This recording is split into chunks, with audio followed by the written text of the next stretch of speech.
called Dispatchers.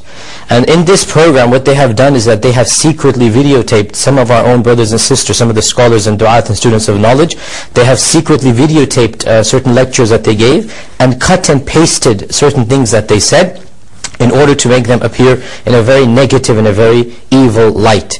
And really this is very distressing news to hear, because now is not the time. We need to get more and more attention, negative attention towards the Muslims. Such an attitude is a very unhealthy attitude. And what really and truly strikes me about this particular program, they had a secret, quote-unquote reporter. I mean, it's probably somebody who looks Asian, Muslim, whatnot, who going into the mosque and recording these things privately. And they spent months investigating specific, scholars and specific du'at.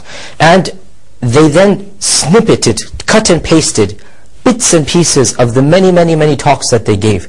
And they took, obviously, anything that they didn't like.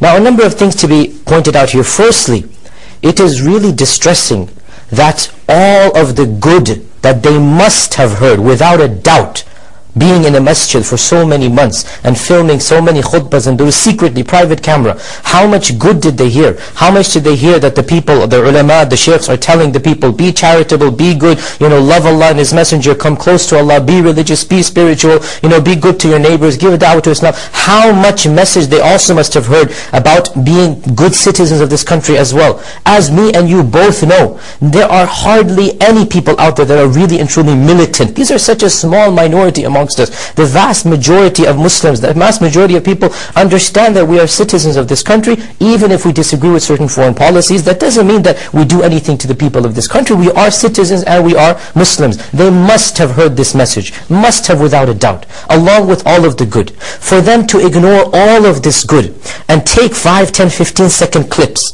this shows an evil in the heart, in all honesty. To ignore all of the good that must have come from the tongues of our brothers in Islam, and to pick and choose these bits, this shows something very problematic and evil in the hearts. The second thing is that they are labeling this group of people with a label. And they are telling, as if the other Muslims, oh, you must disassociate yourself from this group of people. And they have chosen this label, they call it Wahhabi, or they call it Salafi. And they say, this is what the Wahhabis teach, this is what the Salafis teach. Now, if you look at what they are teaching and what they are saying, much of it is something which is general to Islam. Okay, some other brother says something about homosexuality. He doesn't like homosexuality. Is homosexuality a sin only to this one group in Islam that they have invented, Wahhabis? No Muslim calls himself a Wahhabi.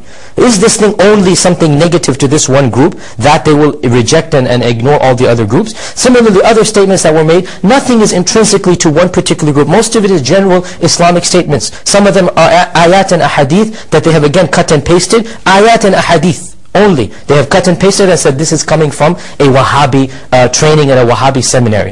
SubhanAllah, brothers and sisters, look beyond the stereotype. Look beyond what exactly is being planned. What is being planned is to cut and break the Muslim community. No doubt we are different groups. No doubt there are various splinter groups amongst us. But to discuss the differences of these groups, there is a time and place amongst the Muslims. We don't need to get the non-Muslims involved in this dirty baggage between this group and that group. This is a problem that we are facing as a Muslim. No doubt there are groups out there. No doubt we differ on theology and issues. Inshallah, in contrast to the non-Muslims, we are one ummah, we are Muslims. Amongst ourselves, we can discuss and fine-tune and detail, no problem. But to take one group and label it with an invented label, this label of Wahhabi is an invented label, and then say, oh, this is all coming from this group. What do you think they're trying to do? They're trying to divide and conquer. They're trying to cut and break the ummah and say, okay, this is one group called the Wahhabis. What happens? Those who don't like this label, don't call themselves this label, nobody does. But I'm saying the groups that don't even like, for example, the theology of this group, they will say, okay, this anger is directed toward these Wahhabis. That's fine, let them do that. I'm not going to support my fellow Muslims in Islam. But you all realize, you all know the story of the three bulls, the red, the white, and the black bull. All of you know the story, that when an enemy came, a tiger came to attack, it couldn't attack all three bulls together. It went to the white bull and the red bull and spoke against the black bull and said, oh, this black bull is evil, this black bull is that, let me take the black bull first. And you guys, I won't harm you guys. So it took the black bull and killed it individually, and the other two watched. And then it came to the red bull, and it told the red bull, black and white were the two evil colors. Let me just take the white one and I'll leave you alone. And so it then took the white bull, and the red bull was left standing by itself. Now that it had taken both of these and only the red was left, what do you think happened? Obviously it went to killed the Red Bull, and the Red Bull said, there is no point defending myself. I died the day I didn't defend the Black Bull. I should have defended the Black Bull initially. There is no point now defending myself, and it too ended up dying. So this is a tactic that is being used. Look at, as I said, the evil intentions of ignoring all the good and concentrating on the evil. And now look, taking general things in Islam. We believe homosexuality is a sin. It is a crime against Allah subhanahu wa ta'ala. Are we going to do something against homosexuals? No, we're not. This is not our country or our land. But we're allowed to speak against it, are we not? Our country has promised us the right of freedom of speech. If you think homosexuality is permissible, you go and say that. I think it is a sin. Allow me the right to say that. Allow me the right to say that this is an aberration against God. So what if we say it? Does this mean we're inciting violence? Inciting people to do anything? No. We believe homosexuality is a sin. We also believe premarital sex is a sin. We believe extramarital sex is a sin. What is the problem in saying this, that they have to pinpoint? And subhanallah, the issue of homosexuality, is this something even only Islam says is a sin? Every single Orthodox Christian, Orthodox Jew believes the same thing. Are they spreading hatred and violence and terror? Look at the double standards. Look through the hype, and don't be taken in by this. All that they have mentioned against these particular brothers in Islam, perhaps some of it was said in an unwise manner. Perhaps it was a bit harsh. But none of these brothers, we know them individually, none of these brothers is calling to violence. None of them is inciting a Muslim to lift a finger against a non-Muslim or a Muslim. None of them is doing it. So to take these brothers and put them in a militant or evil light, and knowing them, the hype that is around Islam, this is a very, very unwise move.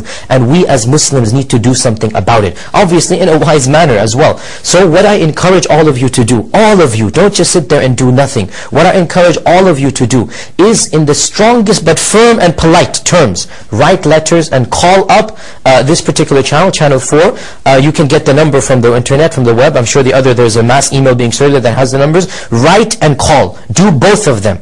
And request politely. First, express your anger and outrage that this is not the time that this show needs to be shown. This is not the time to do it. There's already enough hostility. Secondly, you can also express your outrage at the double standards, that there are other religions that say many of these things as well, against homosexuals, against this and that. Other religions think they have an identity which is more important than a nationalistic identity. Yes, we are Muslims first and foremost, and then we are Pakistani, Arab, British, American. This is secondary. No doubt we are Muslim first and last, because it is Allah who created us. Allah who will take our soul. As for nationalities, they come and go. Okay, well, one year a country is powerful, the next year it goes up and down. How many years has a country been around? It hasn't been around for eternity. Nationalities come and go. We are loyal to our countries insofar as it doesn't conflict with our religion of Islam. So express this outrage. Why are you pinpointing and targeting us when there are other religions who also say the same thing? Also express your outrage at picking this one fabricated group. It doesn't exist. There is no Muslim on the face of this earth who calls himself a Wahhabi.